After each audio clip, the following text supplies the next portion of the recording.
Thank you so very much for sharing, and we hope everyone will stay with us later in the afternoon. We will be having an update on Cuba from our Miami-Dade chapter, and they do represent a very large portion here in Florida, so that's important too. Okay, thank you so much, Besma. And next we have Chuck O'Neill from the successful Clean Water 2020 Orange County Charter Amendment campaign, which won nearly 90% of the vote last fall, giving rights to the Wekiva and other county waterways and giving citizens the right to sue on behalf of the waters. This win in Florida is the largest rights of nature win in North America. Orange County residents have a right to clean water. Do you? The rest of us do not, at least not yet. Chuck has served as chairman of the National Resources Committee and as first vice president of the League of Women Voters of Florida. He has such a long history supporting environmental initiatives here in Florida. He is with organizer for the Florida Rights of Nature Network, and I recall that he started the Speak Up Wekiva that probably initiated a lot of the momentum that has been happening in this amazing situation that is occurring here with his efforts in Orange County, and which can spread to at least 20 other counties in Florida, which happen to be charter counties. This strategy for citizen campaigns is very interesting. And so we hope to hear more from Chuck O'Neill. Thank you, Lizzie. I appreciate being able to speak to the Green Party of Florida today on this beautiful Saturday. I know that we're speaking to the committed who are here today, and I appreciate you taking the time to listen to this presentation.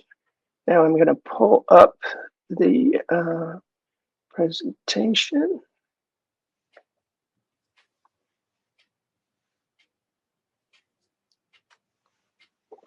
Okay. This is going to be about the right to clean water, which is the name that we've given the Charter Amendment in Orange County, Florida. And why is this important? Well, maybe we can get this thing to work, maybe not. There we go. I always like to start with this quote by Margaret Mead. Never doubt that a small group of thoughtful, committed citizens can change the world. Indeed, it is the only thing that ever has. And I think we have a small group of thoughtful, committed citizens on the phone today. In Florida, we've become all too accustomed to scenes such as this. This is a discharge coming out of the St. Lucie estuary going into the Atlantic. We also have discharges coming out of the Caloosahatchee River into Lee County. There is about 50 tons of legacy phosphorus sitting at the bottom of Lake Okeechobee that feeds this polluted water that get expelled into both the Atlantic and the Gulf of Mexico. Florida has issued over 23,000 pollution permits during the past 50 years. And that has led to an overload of nitrates and phosphates in our waterways that feeds this green slime on the top of the water called blue-green algae or cyanobacteria. What happens when we have an overload of these quote-unquote nutrients, which are really pollution in the waterways? We have massive fish kills and marine mammal die-offs. Over 700 manatees have perished in the Indian River Lagoon so far this year. One reason that this is happening is not only are we polluting our waterways, but the natural filters, the kidneys for Florida, our wetlands, are being destroyed as Florida grows as new developments come in, as the population resettles from other places in the United States into Florida. Cyanobacteria is also the cause for uh, neurological diseases such as Alzheimer's and ALS. So this is going to present a long-term problem for our healthcare system in Florida. This is a map of pollution sources just in Orange County. All those red and blue dots are registered by the Florida Department of Environmental Protection as sources of pollution that filter down through the soil into the upper Floridan aquifer and exit out into our springs and our riverways. This is a graph of the nitrate levels in the Wekiva River. The orange line towards the bottom is the line that's been established, 0.286 milligrams per liter of nitrate. That is the maximum amount of nitrate before harm begins to living organisms. As you can see, we've been well above that line for at least a decade. Similarly, in the Econ-Lockhatchee River, only in various points has the level been acceptable.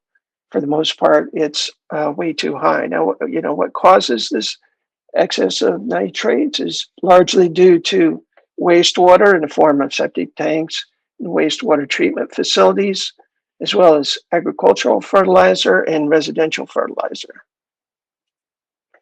So what do we do? How do we change this? What we've done is we invited Thomas Lindsay of the Center for Democratic and Environmental Rights, who I had heard speak back in 2013, to come to my house in Apopka and give a lecture to 25 people from around the state. And what we discovered during this lecture is that the root of the problem goes all the way back to the U.S. Constitution, where there's a division among entities in the country. You're either basically a person or property. So humans are persons, nature is property. When the Constitution was written, white property owning men were persons and everything else was property. So as we go through time, we see our laws develop based on this idea that nature is property. And what happens when we try to defend nature, to try to keep destruction from happening to our waterways, is we're boxed into this regulatory triangle where all we can do is contest the permit that's being issued by the state or municipality. And we line up and speak for 3 minutes at a podium. And then the vote comes down, and more often than not, the vote comes down the way that the majority who spoke against the permit were trying to make, the point that they were trying to make. That point is overridden because the laws in large part are written by the companies that are doing the polluting. So a lot of this goes back to standing.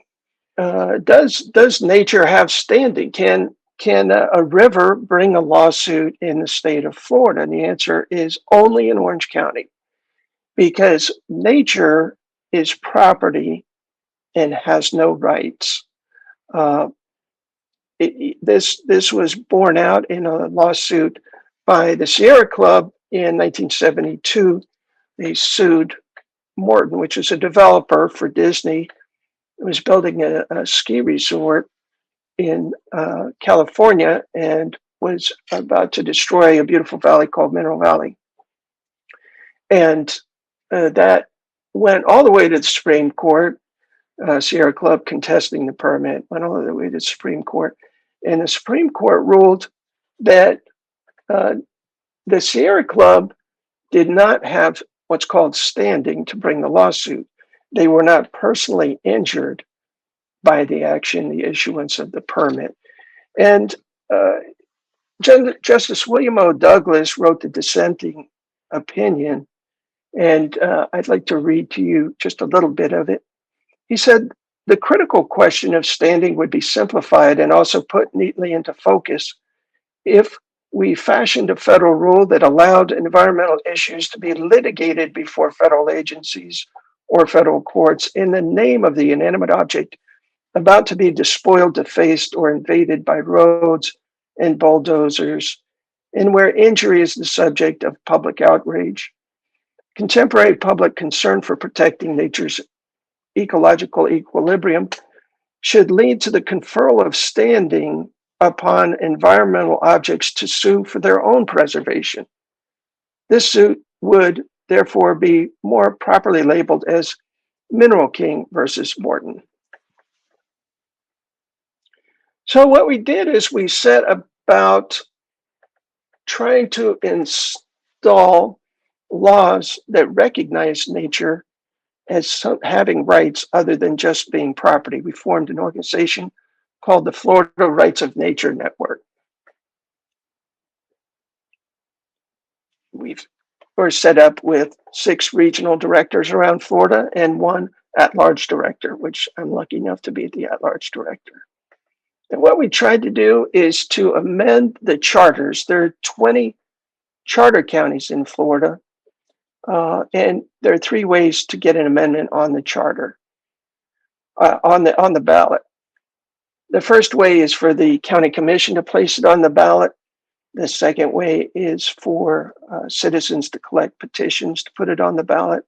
And the third way is to go through a charter review commission.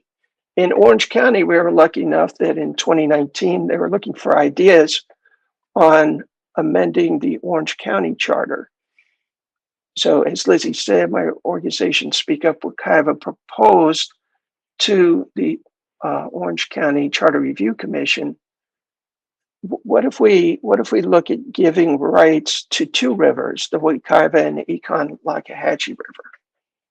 And as we went through the committee process, that developed into a charter amendment over 7 months and 11 meetings that not only gave 4 rights to the Wekiva and Econ rivers, it also extended those rights to all water bodies, all natural water bodies within Orange County.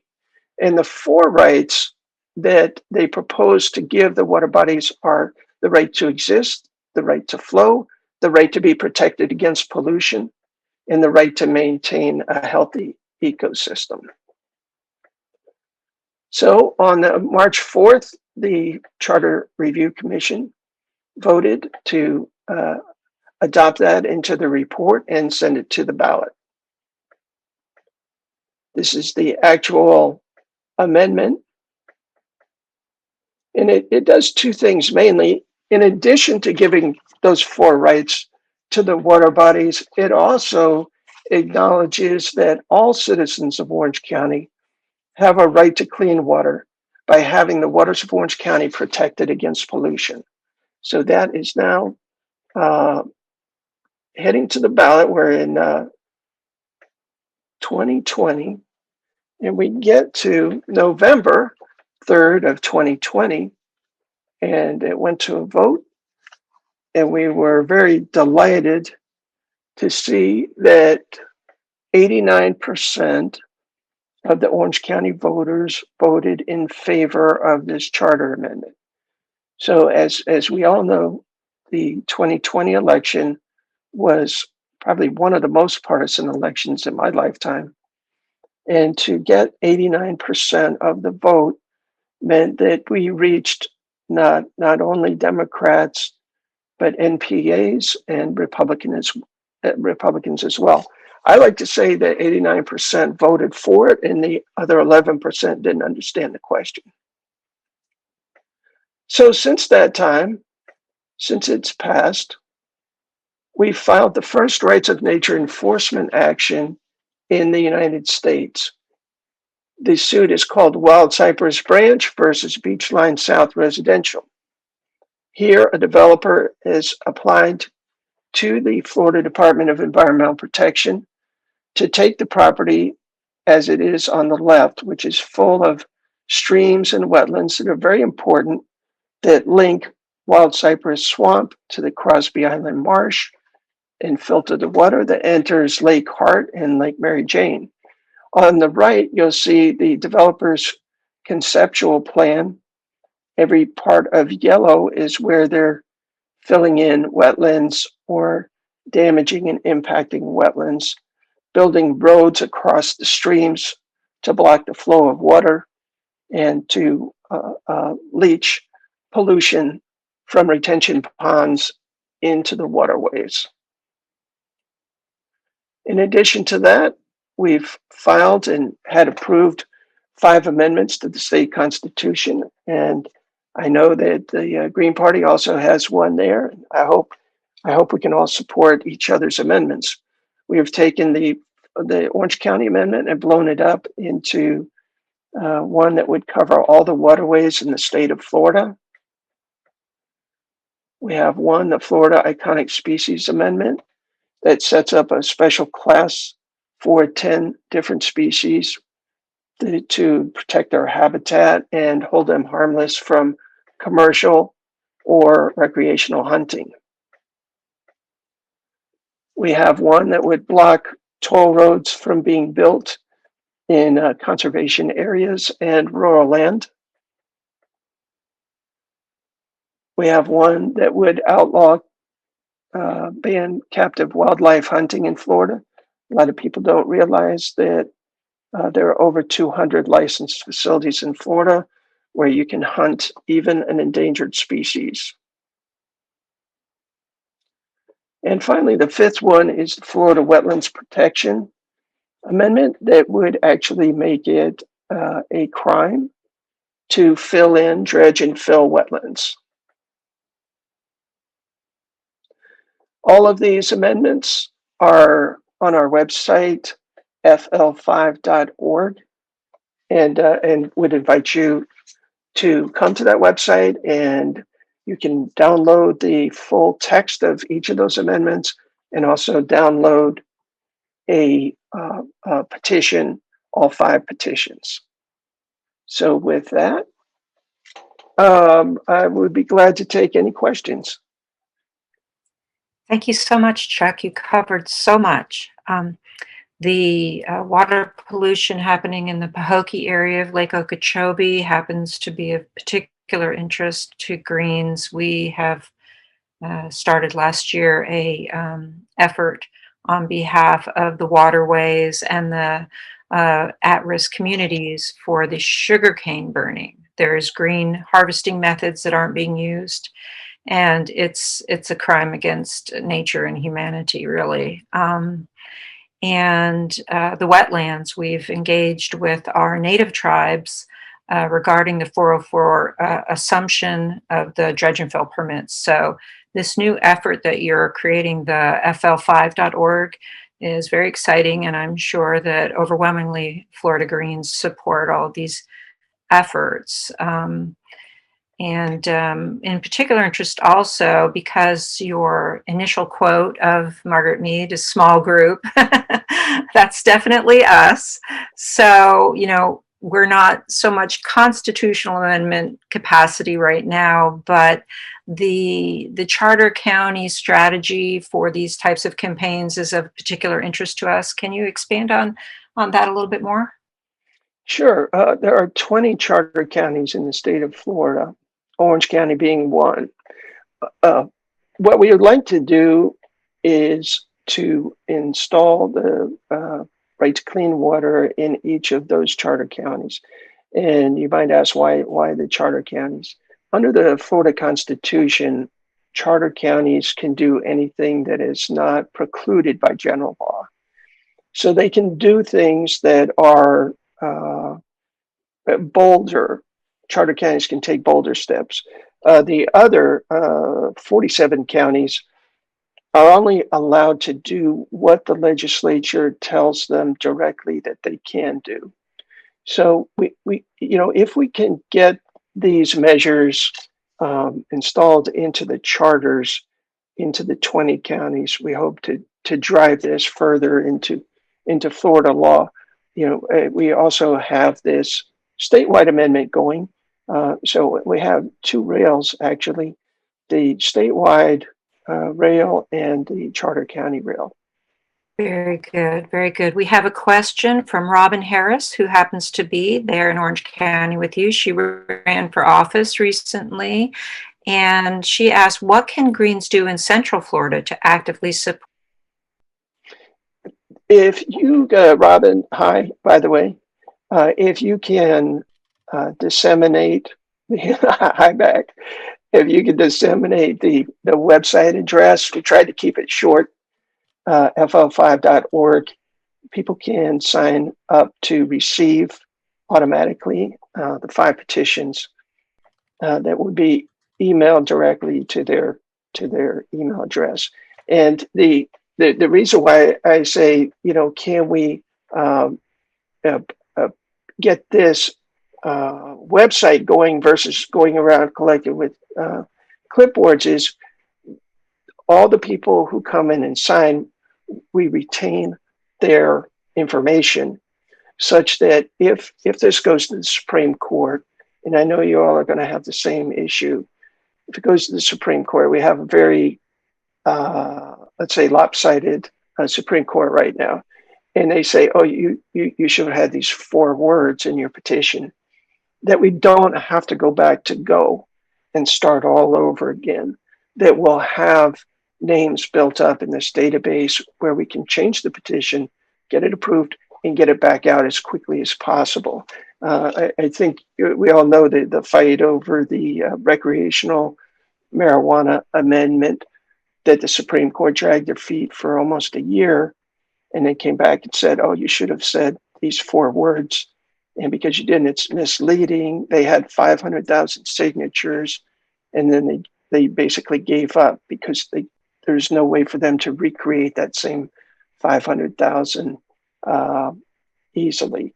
So, Robin, if you can share that, I know we know a lot of the same people, and if you can share that among your contacts, that would be great. Terrific.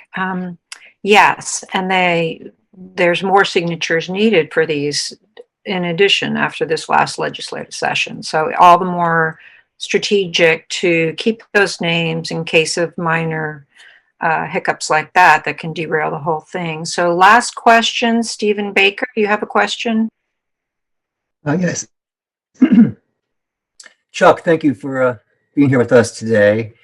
I have a question, and then as an aside, I'd like to mention that I am friends with Tom Lindsay from CellDef and Ben Price, and we lived in the same area in Pennsylvania where he's from. And interesting, maybe to the Florida Greens, is that Tom Lindsay once ran as the governor in Pennsylvania as a Green Party candidate. So my question for you, though, is Volusia County, which is my county, is that one of the charter counties? Yes, it is. Right. Yeah. It basically, it's the big 3, right? Miami-Dade, Broward, Palm Beach, and then it runs across the I-4 corridor and picks up almost every county in the I-4 corridor, which is Volusia is also in there. And then Duval, there's a battle as to whether Duval is a county or a city, but I still consider it a county. It's a charter county. And then you have Leon and Alachua. So those are the 20 counties. So Jim DeRocha, I don't know if you know Jim, but he's our regional director for that area. He lives in Volusia County, and we're trying to get several things going in cities in Volusia County now, because the county commission is challenging. Is there any way you could have him contact me? Sure. If you, here's a pitch. If you go to fl5.org and go to the contact us section, if you could just send me a comment, Okay. there, it goes straight to my email. FL5.org. Okay, Thank you thank so you. much, Chuck, so much for that presentation. It's just so important, and what a great effort statewide here now.